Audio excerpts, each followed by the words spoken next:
Here's Jim Avila.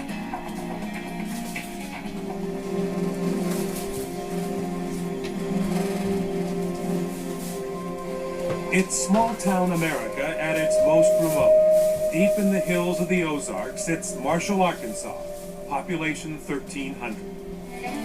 Where you can find parents dancing at the high school some Friday nights, kids swimming in the Buffalo River all summer, and where churches outnumber traffic lights 9-1.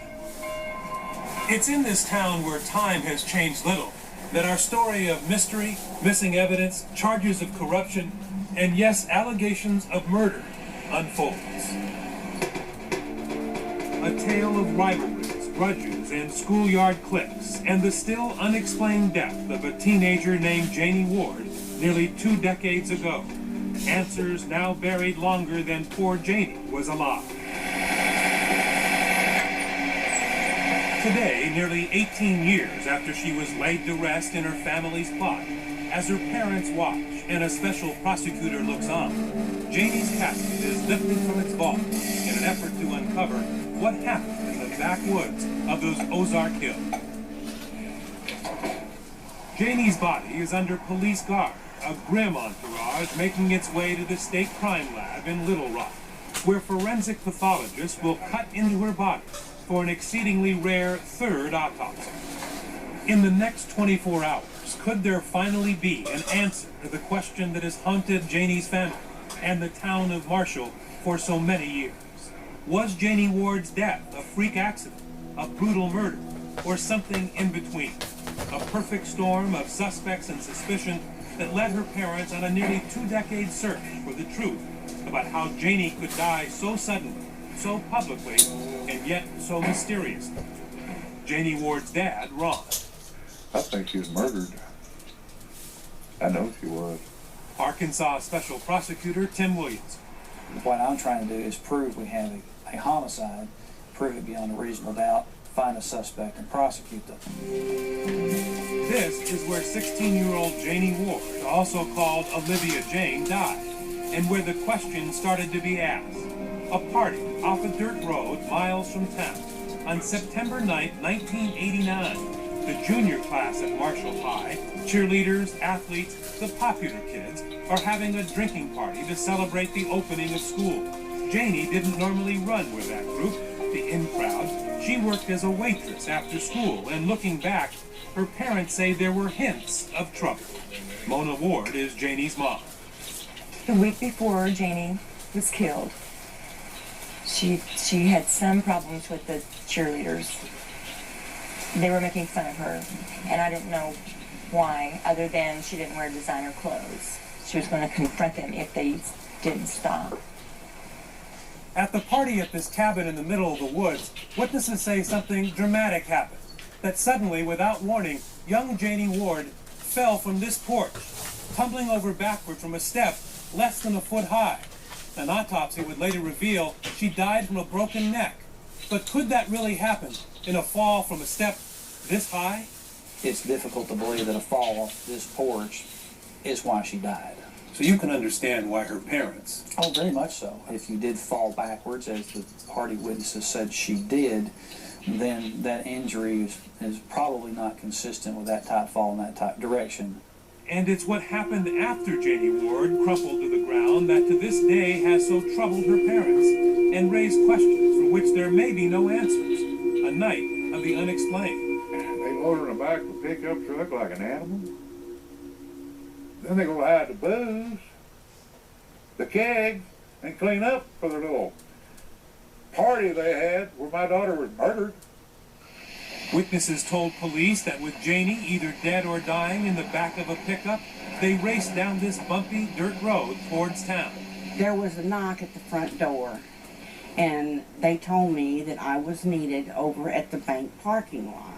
Kathy Beeson was the emergency medical technician on duty at the ambulance service that night. She found no pulse, no sign of life, but she says there were other signs, disturbing evidence that made her think it was a suspicious death. I know it wasn't a natural death. It might have been accidental or murder. Even though it had not rained that day, Beeson noticed Janie's jeans were wet and muddy. There was some sand that was settled under her bra strap, and there was twigs and leaves and a little bit of sand and gravel between her jeans and her underpants.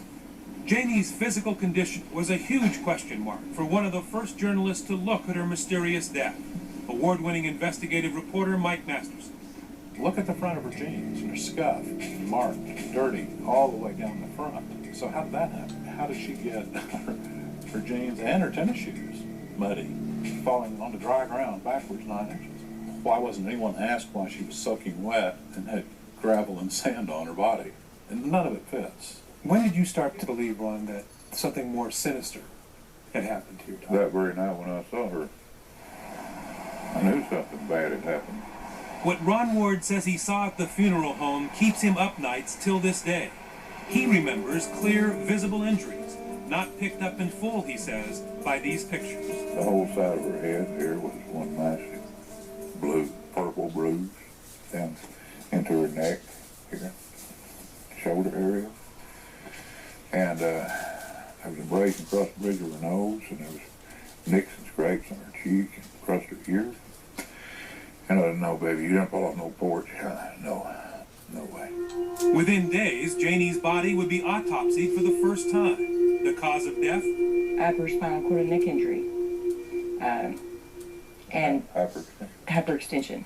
Hyperextension, a medical term for hangman's fracture, where the head is bent so far back that it separates the neck from the spine. An injury normally caused by extreme impact to the face, which raised the question, how could that kind of injury be caused by a backward fall? Any medical examiner says this 9-inch backward fall is not credible. And so then you ask what did happen. Talk of foul play began almost immediately. Accusations and rumors that tore the town apart. Janie's sister Crystal and her best friend Tiffany heard them all. I heard that somebody had beaten her with a baseball bat. I've heard that they beat her until her neck was broke, and then they took her to the river. Tried to bury the body in the water or at the river. And tried to sink it with rocks. I think that while she was dying, they drowned her. I mean, it's like they killed her twice. The family was made suspicious by the rumors that swirled through the small town, fueled by deep undercurrents of class and conspiracy. When prosecutor Tim Williamson got the case more than 3 years ago, he faced that sea of rumor and conflict. They all involve the same type scenarios: being thrown from a bridge, being held underwater in a river or a creek, being struck in the face, receiving a blow to the head. One theory is she possibly was held by others and then clotheslined, or someone ran into her and snapping her head backwards. And in the middle of all that speculation, prosecutor Williamson says a name that has come up again and again belongs to a classmate of Janie's, a cheerleader and beauty queen. I would say it's safe to assume she has been considered a primary suspect if there's a homicide. In the small town calculus of haves and have-nots, Sarah was a girl who had everything that Janie did not, including a rich, powerful father.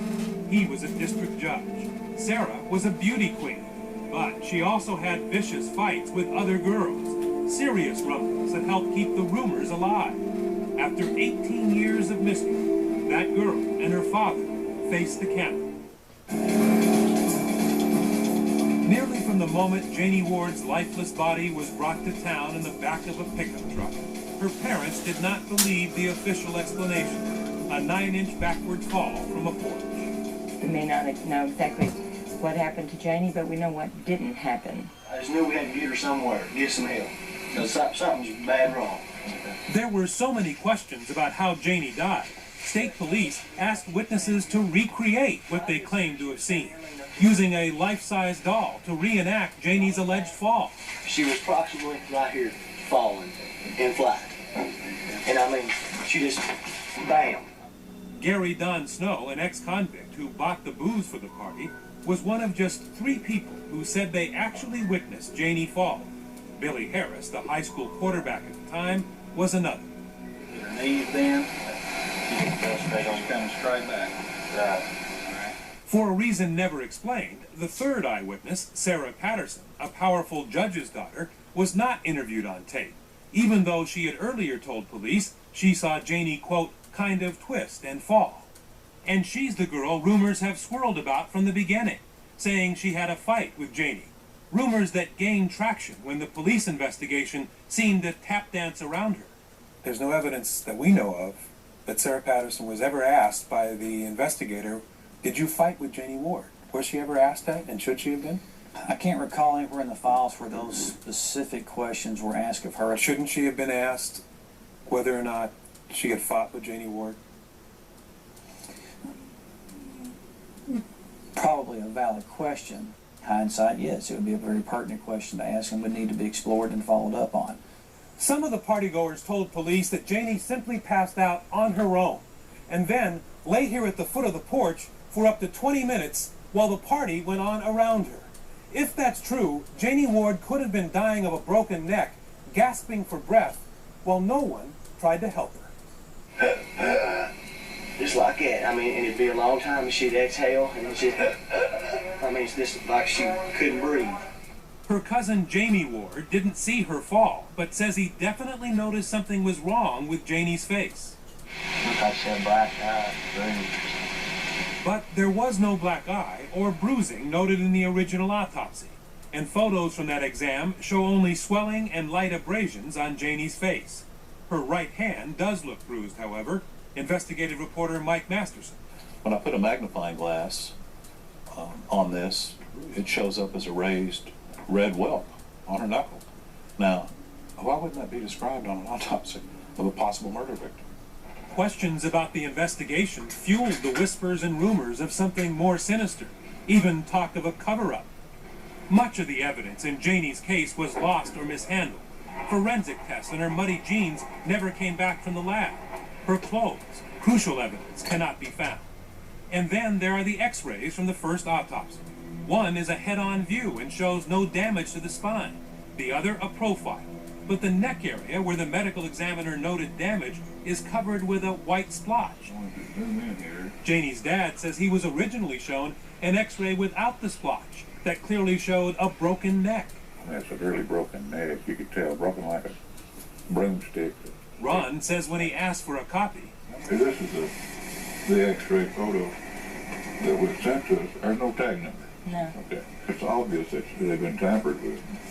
for years, Janie's parents had been pushing for a new investigation to look into the witness's story, the condition of their daughter's body, wet, sandy, and bruised, and the missing evidence. But no one listened until one of their letters reached this man. A lot of people hold a gun like this. Nationally known forensic pathologist Harry Bennell, who has conducted more than 7,000 autopsies, serves on the board of the nonprofit organization Parents of Murdered Children. Dr. Bennell reviewed the case file, and then, 15 years after Janie was laid to rest, he exhumed her body and conducted a second autopsy. His conclusion was explosive. She died of a hyperextension injury where there was impact to the head and neck area, driving her head and neck back. It appeared to you as that something or somebody hit her in the face hard enough that her head snapped back. That's correct. Dr. Bennell found what he said were bruises on her face and the side of the neck, and the tip of her nose was broken, none of which was noted in the first autopsy by the state's medical examiner, and none of which is consistent with an accidental backward fall. A blunt object, such as a fist, a foot, a knee, a baseball bat, impacted her face and caused the injuries. So you thought there was enough there to call it a homicide? That's correct. For the Wards, this was the conclusion they had hoped for and feared. For the first time, an authoritative voice was telling them their daughter did not die from a fall, but was killed, maybe even murdered. When Dr. Bennell came to town, he rules it, in his opinion, a homicide, and describes injuries to her that were not described in Dr. Malek's report. That's a big story in any state. So Masterson welcomed it, and it was Dr. Bennell's finding of homicide that launched his newspaper crusade in the Arkansas Democrat Gazette. Column after column, more than 200 of them, mounting political pressure that led to the appointment of Special Prosecutor Tim Williamson. I'm not trying to disprove Dr. Bunnell. I'm not trying to prove Dr. Bunnell. Either one's perfectly fine with me, because if he's correct, she was murdered and somebody needs to be prosecuted because of it. But Williamson told us what he really needed was a witness to back up the doctor's conclusions.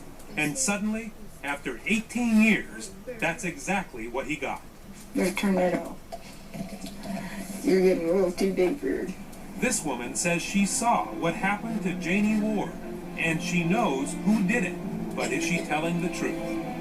A twist in the case when we come back.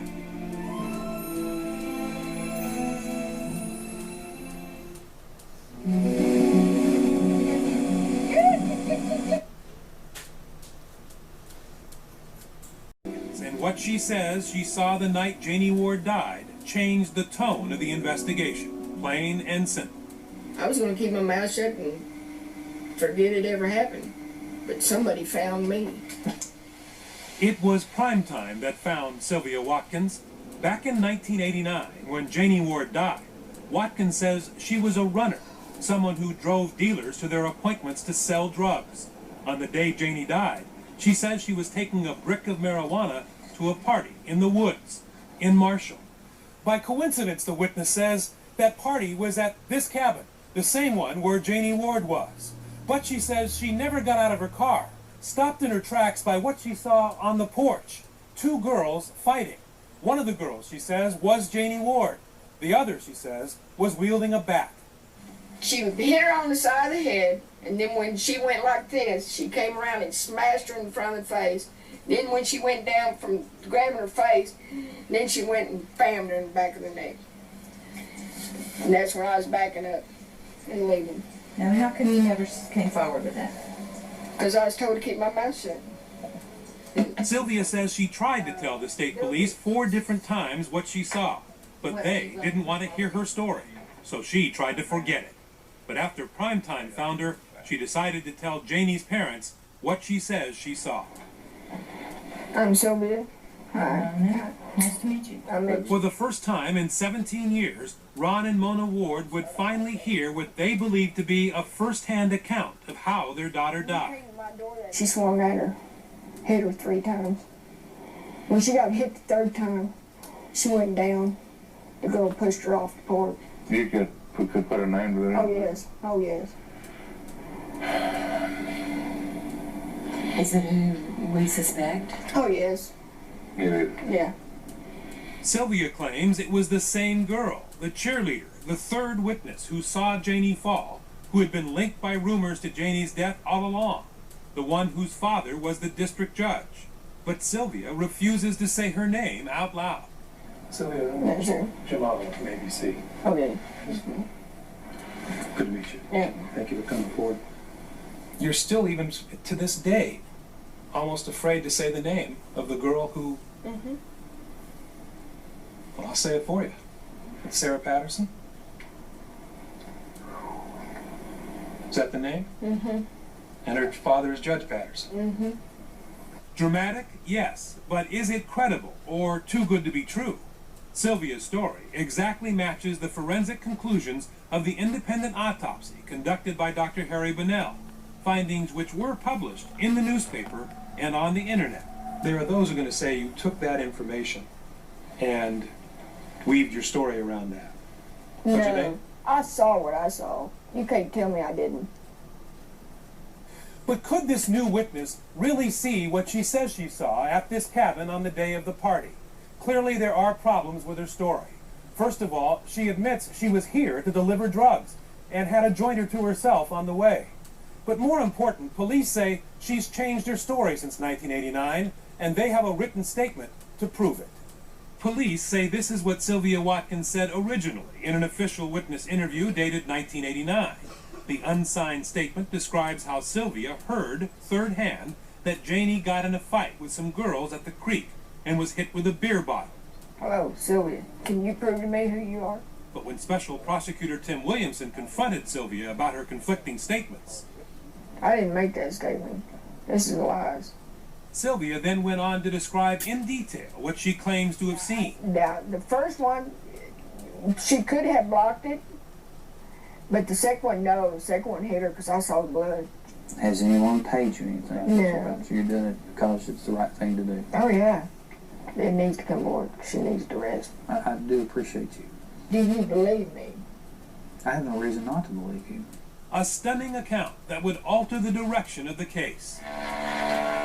Within the hour, the prosecutor is on his way to that cabin in the woods in a state police plane to see for himself if Sylvia's statements could fit the facts. I mean, it's feasible. You could hear an argument from this distance and then hear what was being spoken. If you pull up here, you're kind of in extreme distance, and you've got 2 trees and a car blocking your view. I'm not saying it's not possible. I'm trying to make some sense of it. Up here, Former FBI special agent and ABC News consultant Brad Garrett says there are always red flags when a new witness surfaces after the fact. Anytime someone comes up with a story, I want to look at it and go, does this even really fit? Does it make sense? And why have you waited 15 or 20 years to come forward? Primetime brought Garrett to Arkansas to analyze the Janie Ward investigation.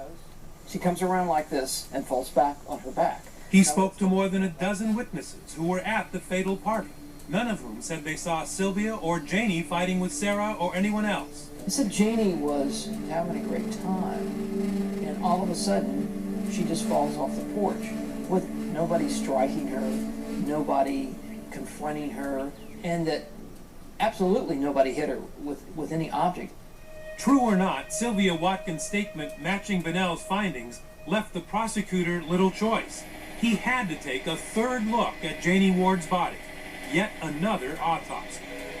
This third autopsy should tell you one of 2 things. It was a homicide or it was not. Very correct. Back to the grave. But first, Primetime questions the young woman who for 18 years has been the target of rumor and innuendo. The beauty queen and judge's daughter, driven from her hometown by suspicion, speaks out for the first time. Attendant number 11, Sarah. Meet Sarah Patterson, beauty contestant, cheerleader, and the subject of an 18-year whisper campaign that names her as the girl most likely to have caused Janie Ward's death. I just want to end it right now. I just want my name cleared of everything. I want out of it. Look at Mama. It's the first time Sarah, now 35 and a new mother, has ever spoken publicly about that night or Janie Ward. She sat down with Primetime with no preconditions, and next to her father, the judge, answered question after question. How hard has it been on you to read that they're talking about you? Right. It's not a very good feeling at all. It's very hurtful. I'm sorry, I didn't think I'd do this. A hurt and resentment that's been bubbling inside Sarah for 18 years. So strong, she moved away and rarely returns to Marshall because of the stares. Now, she says, she wants to tell her story. I was in a group of people that had a lot of visibility. Some people call that the popular kids in class. The spoiled little rich girl gets anything she wants. In a small town like this, I'm always the target. The reason that I'm here today with my daughter is because the innuendos and the accusations have reached the point that they're not tolerable. Do you have the right to remain silent? The judge knows that according to Ron and Mona Ward, he is the real villain, the power broker whose intelligence and connections led to a cover-up to protect his only daughter. Are you well connected? Do you know the powers that be in this county? I know the sheriff. I knew him before he was sheriff. I knew the county judge. I knew him before he was county judge. So you can say, yeah, I'm connected, if that's what connection is. And you didn't make any calls that night or the next couple of nights or a month later saying... I have never made a call to anybody saying this is something that we need to hush up. Sarah and her father say there was nothing to hush up. It was the beginning of the year. We were juniors. Oh, we're the big people on campus now. Let's start the year off right. So we were going to have a junior party. Sarah says by the time she arrived, the party was in full swing, and she had a brief, joking encounter with Janie, who she knew as Olivia James. It was just like, well, you snob, you didn't say hello. And it's like, well, hey, how are you doing? And just joke around. And then we saw Olivia come out, or an individual come out of the house, and she fell down. And it was something like, well, somebody's drunk. And why couldn't you tell it was her? I wasn't standing next to her.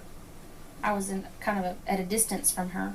Now, you know that recently a witness has come out who has said that they saw you take a metal cylinder and hit her at least 3 times.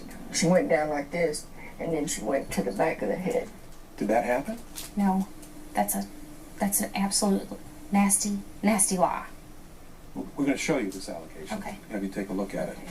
She hit her on the side of the head, and then when she went like this, she came around and smashed her in front of the face.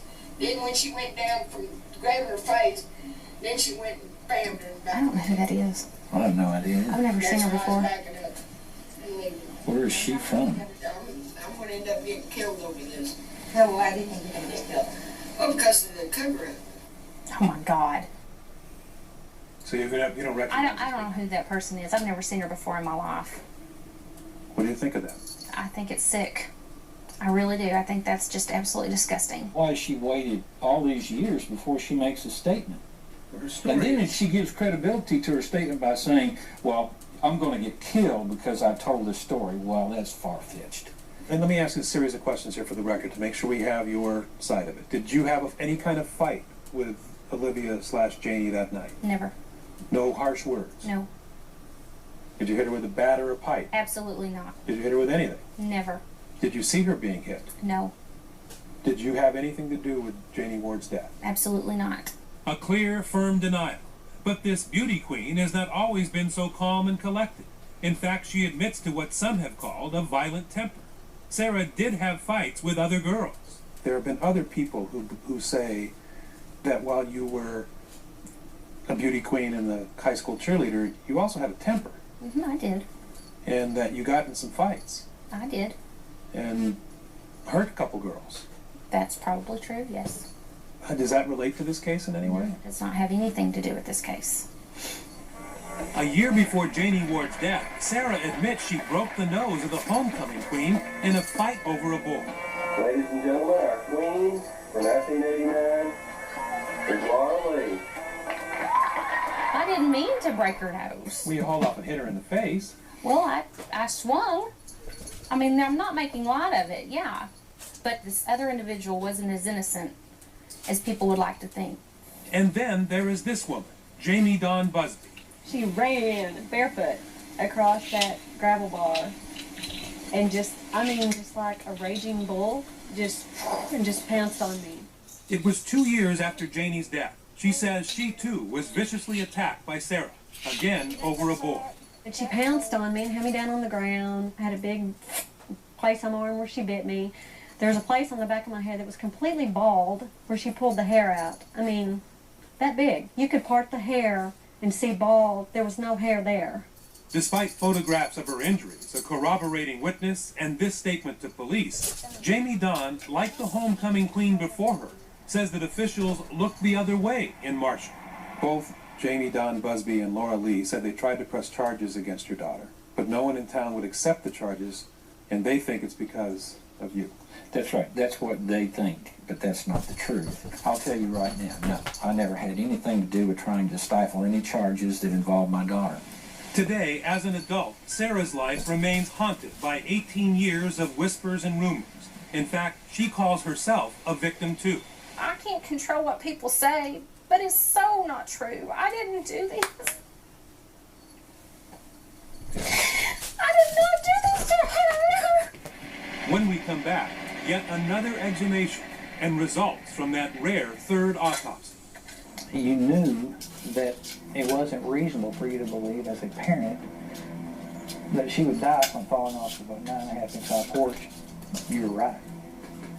She didn't.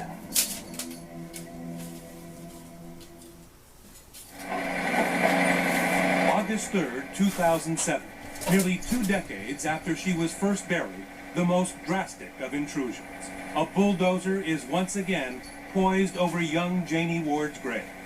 I wasn't expecting to have to do this again. There's a letter I wrote to Janie. It's lying on top of her casket. It says, there will be justice for you. We love you. Your family. A police escort transports Janie's remains to the State Crime Lab in Little Rock, where she will be kept under lock and key overnight. In the morning, an unheard of third autopsy. What? A team of nationally known experts prepares the most advanced forensic imaging equipment to capture minute cross-sections of Janie's entire body to identify any fracture or abnormality. Wow. Dr. John Pless, a nationally respected forensic pathologist from the Indiana University School of Medicine, leads the team. That includes Army pathologist Dr. David House, who is observing on behalf of the Ward family. Bring the soft tissue back. This 3D technology was not around when Janie was alive, and combined with hands-on work by the team of forensic specialists back at the crime lab, should reveal new evidence. Now, do you want to do these in the bags? Why don't we do that? ABC consultant and former FBI agent Brad Garrett observed the entire procedure. In the dozens of autopsies that I've attended, this was probably one of the most thorough. They actually took part of her spinal column out, the part in question of whether she had a broken neck. They went right down to the bone. For Janie's parents, who wait in the lobby all day long, hoping for news, there are no immediate answers, just another indignity to suffer. At the end of the day, when they arrive at the cemetery to rebury their daughter, they are shocked to learn that they are too late. Janie has already been put back in the ground. It would have been nice if they would have waited a few more minutes till we got here before they put her back in the ground. But I just thought they had to wait for us. They were supposed to. That was in the order to give us Yeah? time for a ceremony. Janie Ward's third burial in her family's beloved Ozark Mountains complete. It would take scientists another 6 months to analyze their new forensic data and deliver a finding the family had been waiting for 18 years, but in the end, simply did not want to hear. Good morning, y'all. Where did you sit? Wherever you wish. It is now April, Judgment Day at State Police Headquarters in Little Rock. With Special Prosecutor Tim Williamson, Dr. John Pless, who conducted the autopsy, is about to tell the Ward family what he thinks killed their daughter. Remember, the first two pathologists, Dr. Fahmy Malik and Dr. Bunnell, said the cause of death was upper spinal cord and neck injury. It's called a hangman's fracture. Only this time, using the best technology available, a startling discovery. There was no injury in the neck. That's the first problem. No broken neck? Ron Ward is not buying it. He pulls out a picture taken by Dr. Malik at the first autopsy. A picture, he says, shows what caused Janie's death. It shows the spinal cord was jagged and torn. Did you see that also? Yes, that was all done by Dr. Malik in his examination of the neck. He cut our daughter's neck open like some kind of animal and tore her spinal cord. Is that what you're trying to say? That was part of his examination of the body. Yes. Can you show me the... Using 3D images from the CAT scan, Dr. Pless then turns to Janie's face and skull. Remember, Dr. Bunnell's autopsy found a fracture in Janie's nose. Dr. Pless disagrees. There's no evidence of any fracture up there. Not only was there no fracture, according to Pless, the only injury to Janie's nose was a cut made by Dr. Bunnell himself. I'm not buying that. No way. Now, you're telling me Dr. Bunnell caused this fracture? Yes. I don't believe that.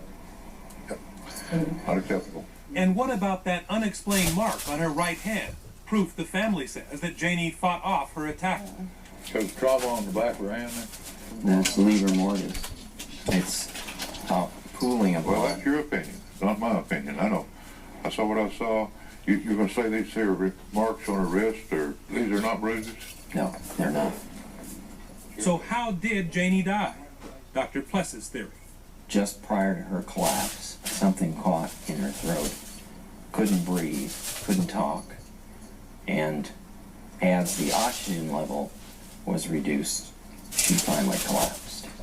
In other words, there is some evidence, not conclusive, that Janie choked to death. Dr. Pless based his findings on tiny red spots or hemorrhages he found in Janie's throat. It can't be that simple. I wish it was that simple. We wouldn't be here. We would have put this to rest a long time ago. And we haven't come this far to accept that she choked. It's just you understand where we're coming from. Well, I do understand where you're coming from.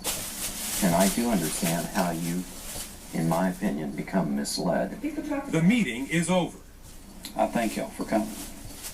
The new autopsy directly contradicts the first two, as well as the alleged eyewitnesses' story. Where does that leave the Ward family? And what about Dr. Bunnell's finding of homicide? I'll repeat, I know what I saw. They're trying to tell us white is black, black is white.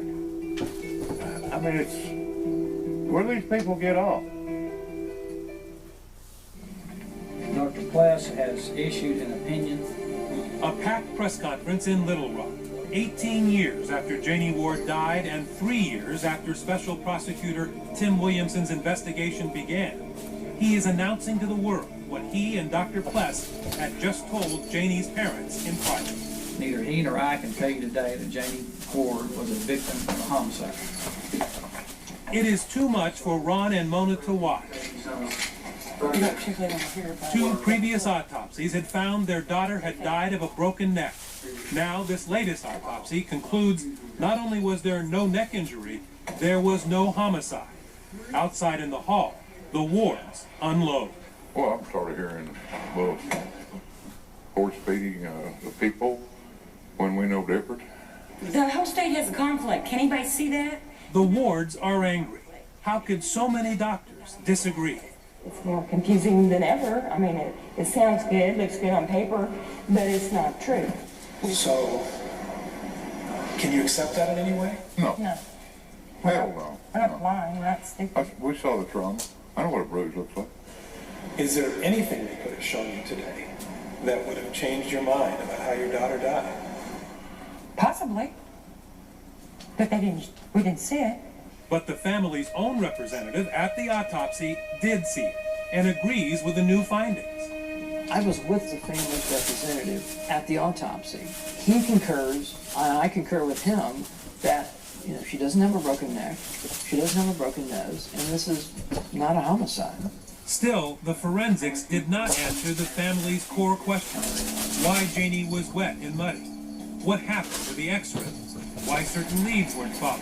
And test results lost. But we still want an investigation. I'm not going to be able to give, nor is anyone else going to be able to give the Wards a definitive answer as to what killed their daughter. I think we've gotten as close as we can get, but I do know she was not a victim of homicide. Hit her on the side of the head. And what about the alleged eyewitness who said she saw Sarah Patterson hit Janie Ward 3 times with a bat? I believe Sylvia may believe what she's saying, but there's nothing else to corroborate what she says happened. It's been almost impossible for her to have the vantage point she said, and then you couple that with the forensic information that we got from the autopsy, she is not believable. Remember, Sylvia's story matched Dr. Bunnell's findings, but the prosecutor says Bunnell got it wrong, that his work was substandard and shoddy. He didn't even document where he found these injuries. He didn't document the bruising. He didn't do any of it. After 20 plus years and so many autopsies and so forth, I do know what a bruise is.